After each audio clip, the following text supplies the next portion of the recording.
This is a butterfly, it's the name of the move. This is a split time butterfly. This is a same time version of it.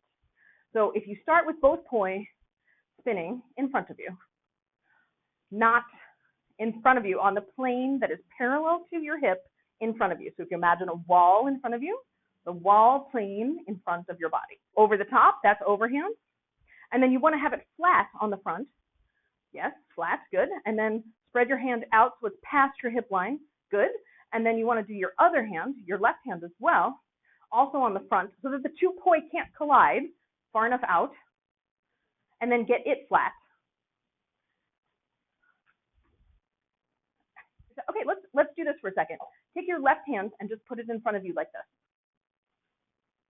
Okay, and now what we're going to focus on, I'm going to show you this from the side view, is if you have any of this going on where it's Ving out, try to focus on the point of the turn where the poi is coming up and over the top, push it down, and as you push it down, focus on trying to get it straight as it's coming down.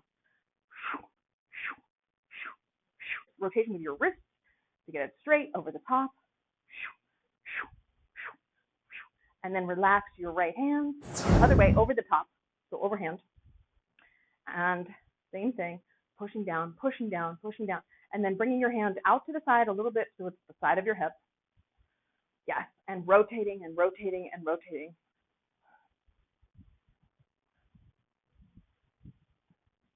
Nice.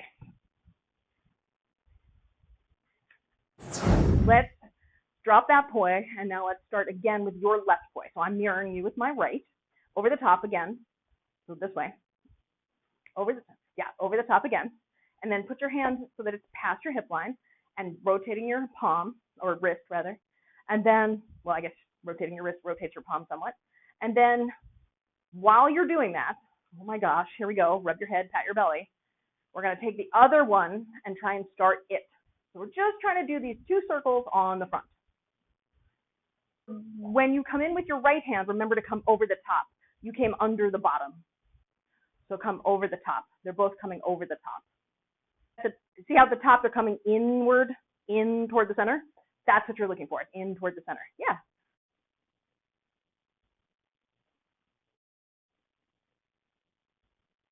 Those same split time drills. We're going to do that here. But keep the arms, keep the poi far enough apart so that they can't collide.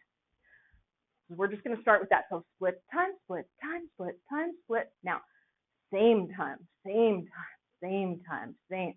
Now, split time, split time, split time, split. And now, same. Now, split time, split time, split time, split. And same. Now, split time, split time, split time, split. Same. Split time, split time, split time, split. And same. Split time, split time, split time, split. And then what we're going to try and do is in split time, while you're maintaining it, walk your hands together like this. So we'll start with the drill because it's easier because there's no tangling involved. So both of them coming over the top, inward at the top, so in toward the center line. Yes. So same, and now split. Now same time. Now split. And same. Okay, now go split time. Go split time. Now walk your hands in, closer, side by side. The planes have to be straight enough that you can control it so that you don't hit yourself like that. And then you want to line your hands up so that the poi are in front of both hands, so you don't do that or do that where it goes around the arm, right? So they have to be slightly in front of your hands as you're walking them together. I will do it for you so you can see from multiple angles. If you look, you'll notice mine are in split time. They're pretty much side by side the whole time. My two hands are basically side by side. Because one's at the top or one's at the bottom. You got this far. You got solidly here. I would call that a beginner split time butterfly. It's not this, but it is definitely overlapping. Now you'll notice this one looks like a Venn diagram, right? There's two circles with a overlap in the middle versus this where it looks like one circle. We're shooting for one circle. What you got here, which is better than this because this is two complete circles. So the Venn diagram is definitely an improvement over the two independent circles. So here's how they're not hitting each other. If I were to show you the butterfly, we would do that in same time. So in same time, watch this. I'm going to have my right hand slightly in front of and above my left hand.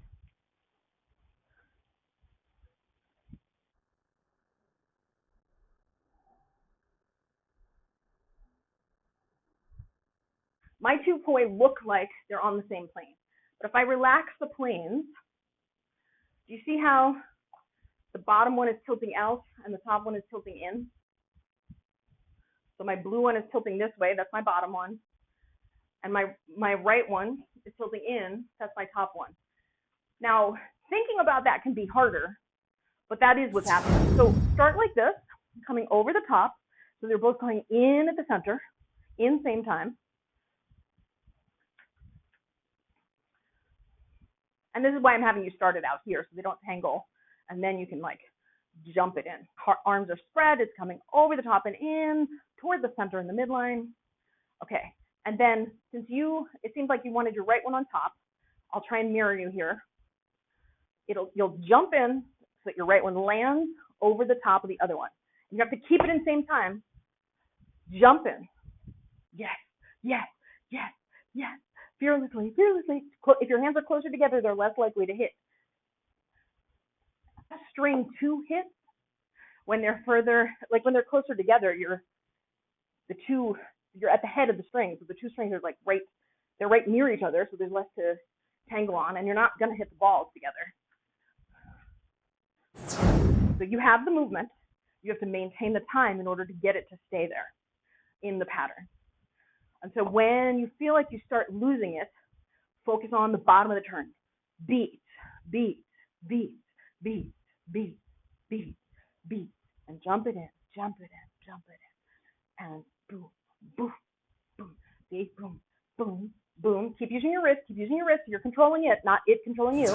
You're doing this with your arms out here. That is much harder to control than your arms here. Now I know the inclination is, oh, I want to keep it away from my body so it doesn't hit my face. I do get that.